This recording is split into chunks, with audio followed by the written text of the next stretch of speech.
Dando continuidade, então, à criação de um programa que vai acessar a base de dados que nós criamos anteriormente no banco de dados Postgres, vamos começar fazendo a conexão com o banco.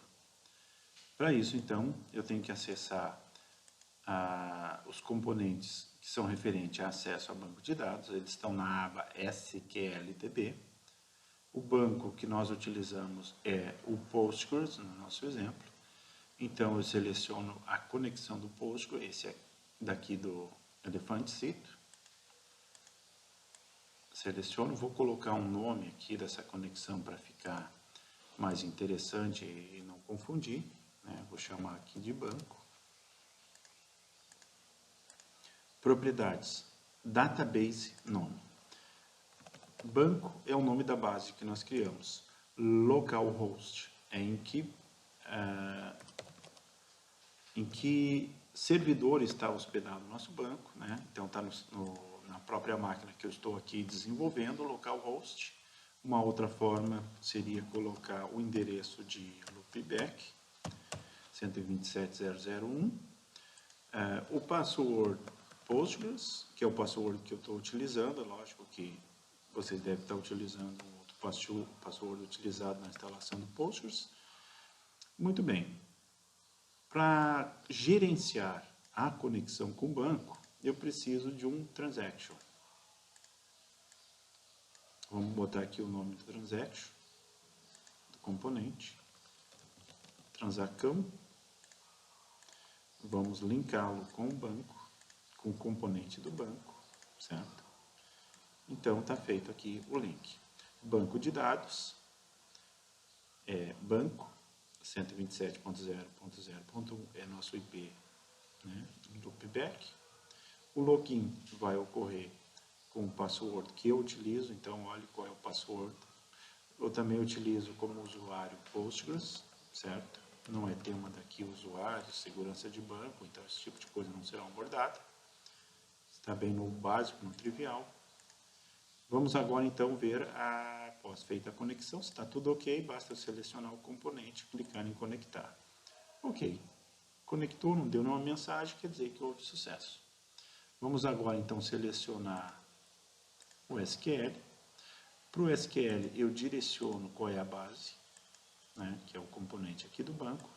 Eu também direciono um transaction, observa que ele já coloca para mim isso por padrão. Se já tem um transaction aqui, ao colocar ele já direciona ali, sem problemas. Feito isso, vamos botar um nome aqui para o nosso SQL, que favoritos tem nome, então SQL cliente, porque para ficar o nome associado, que nós estamos utilizando então a base de dados clientes. Em SQL, eu vou digitar minha consulta, eu quero todos os campos da base banco, porém da tabela cliente. Se eu testar, ó, trouxe dados. Muito bem, está ok. Ativo.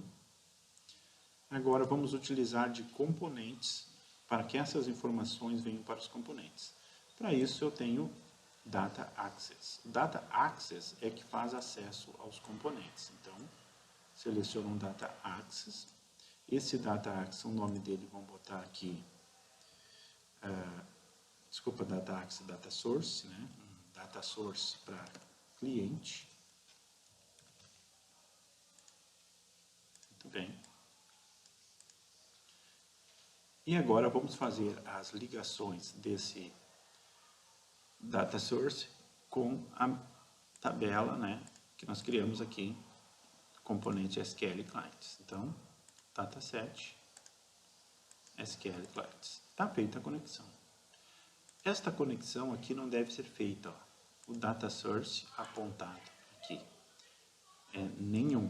Por quê? Porque este cara aqui, o Data Source, já está apontando para o SQL Client. Se nós fizermos o oposto, então vai dar uma referência cruzada. Então, não devemos fazer isso, certo? Então, para os nossos exemplos, banco, revisando aqui, banco, o nome do banco, o host local, o usuário, a senha, um transaction. Depois é só clicar em conectar. Depois nós colocamos um SQL, associamos ao componente banco, um transaction que já vem para ele toda vez que, se já tem um transaction aqui, eu coloco, ele aparece.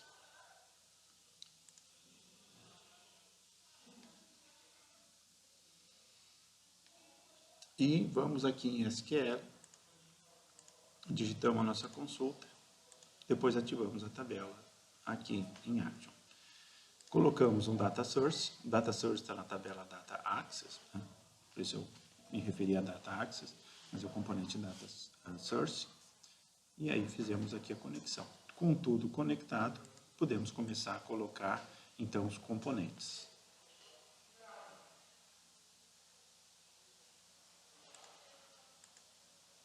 Os componentes estão na aba Data Controls. O que nós teremos de componentes aqui?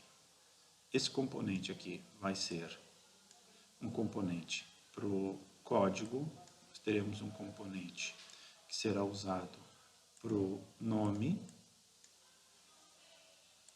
E nós teremos então também um componente que será utilizado para saber se a conta está aberta ou não. Nós teremos um componente que vai mostrar se o CPF, né? Está aqui o componente para o CPF. Um componente que nós vamos utilizar para foto, para imagem. Um componente aqui para guardar a informação do valor que será digitado. E, por fim, um componente que é campo de observação.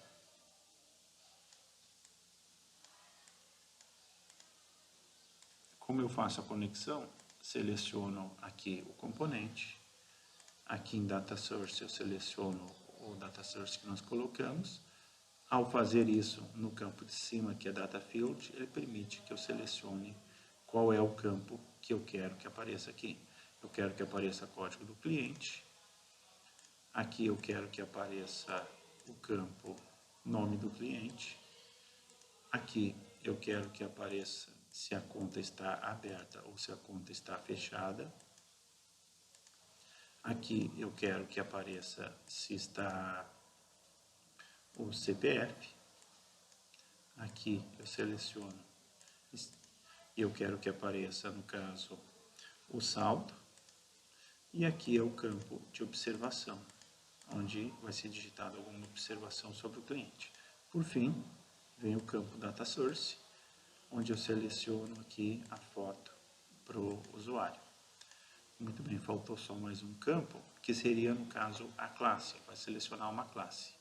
Então, eu vou selecionar aqui um combo box, né, com várias classes. Vou colocar aqui. Depois eu configuro ele. Data Source e classe.